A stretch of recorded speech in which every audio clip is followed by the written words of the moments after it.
Simulation Act of the Crime of Robbery, Article 294 of the Revised Penal Code.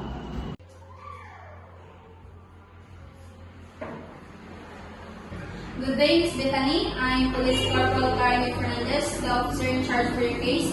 Thank you for coming in today. Before we begin, I want to remind you that you have the right to remain silent, and anything you say can and will be used against in the court of the law. You also have the right to an attorney. You understand these rights, Ms. Bethany? Alright, would you mind stating your name, your age, and your address? I am Bethany Timaco, 20 years old, single, a resident from Corpus, Monsignor, Capilas,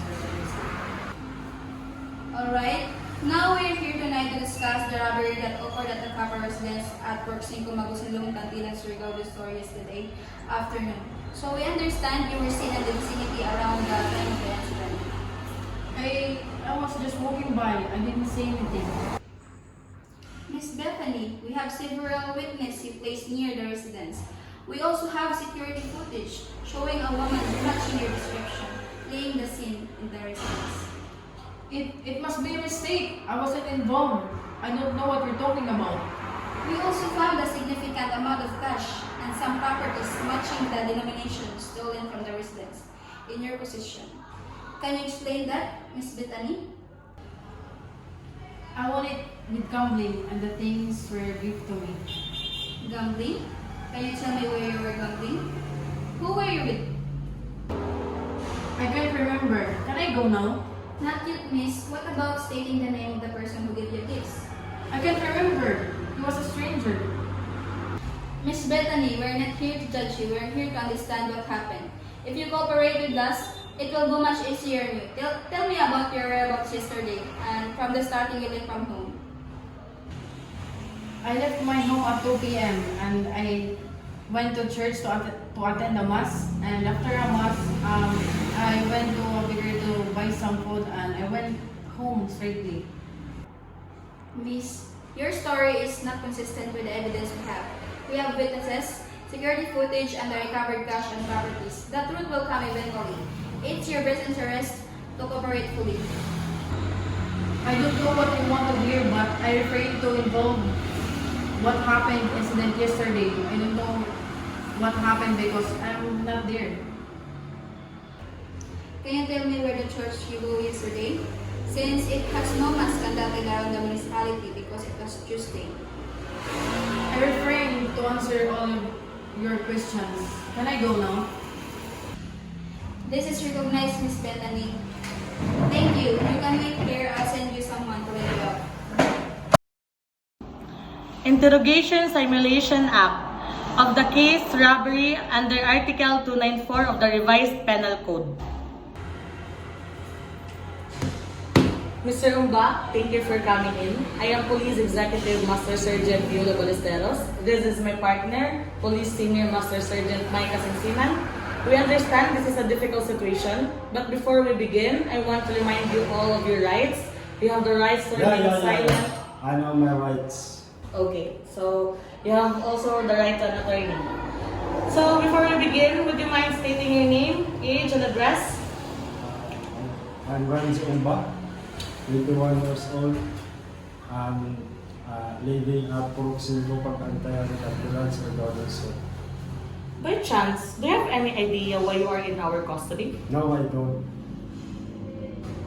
Okay, now we are investigating a robbery at the Cantilan Rural Bank yesterday. We have some evidence that suggests that you might be involved.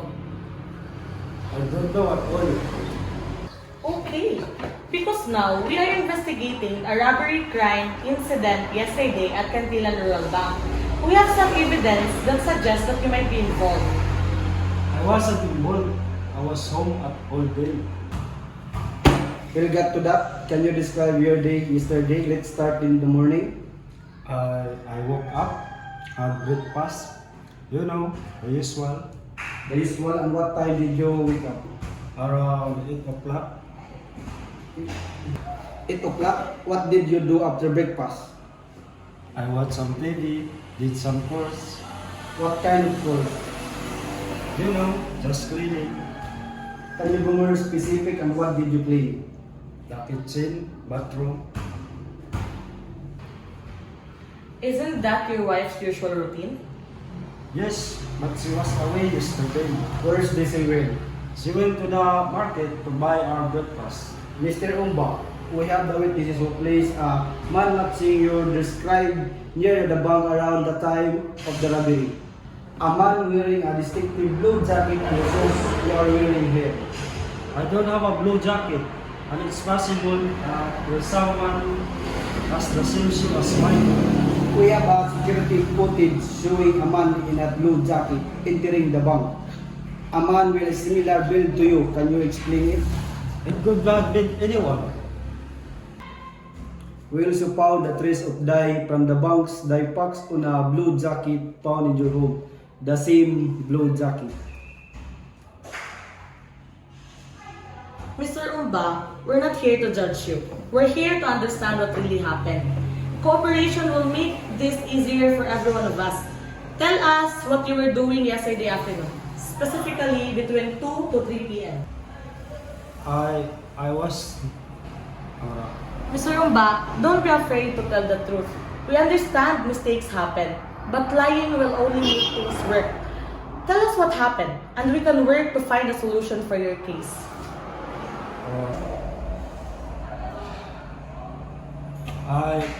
I was near the bank. I saw the robbery. I panicked. I didn't take anything. You saw the robbery and you panic. Why did you go after so? I ran at the neighborhood building. But the evidence shows us otherwise, Mr. Umba. But your evidence is anything. Mr. Umba, I know how hard it is, but you know what would be for use if you plant some evidence on someone. That's what you do because you're a bunch of crap. Mr. Umba, if you don't cooperate with us, I promise you will rot in here as long as you deserve to be here. You expect me to believe that? I don't care what you believe, but it's also your family here on the line. What about your families, huh? Do not talk nonsense here. Where did you run again after the incident? At the neighboring building. And what are you doing near the bank? We checked your records. You don't have any bank account or any transaction that connects you with the bank. I was just strolling.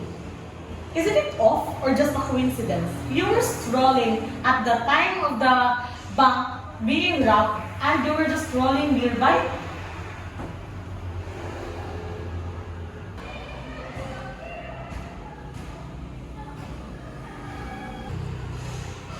Look properly, Mr. Umba.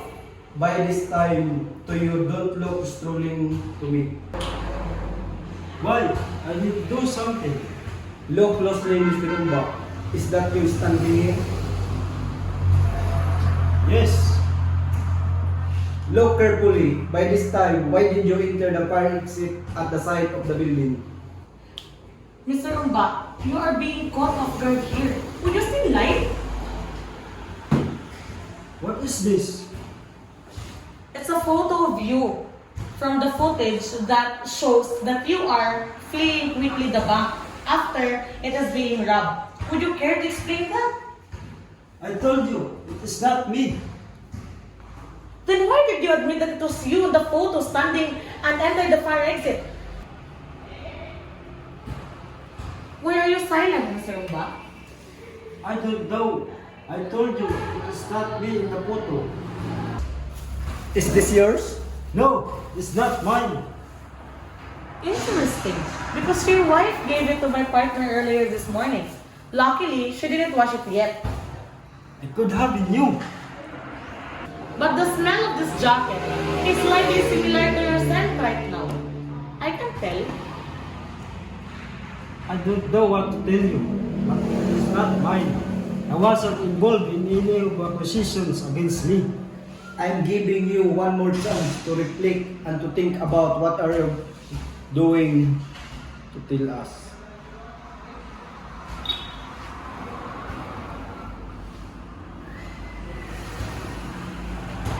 You know, Mr. Umba, even if you don't confess, we can still hold you here for as long as we want, and we can clearly sue you for the crime that is put to you.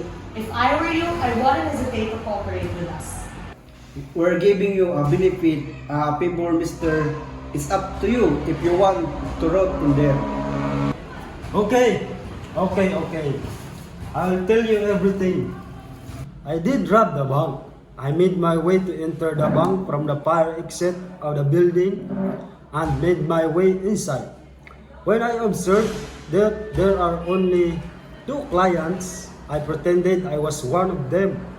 When I was the only one, I pointed a knife to one of the tellers while dragging her to walk with me towards the vault. When I reached the vault, I instructed the teller to open it and give me the bag of money. The guard and other employees did not help at all. No, they didn't dare because I will tell the woman if they're interrupt. And then, After I get the bag of money, I immediately ran away and left the bank.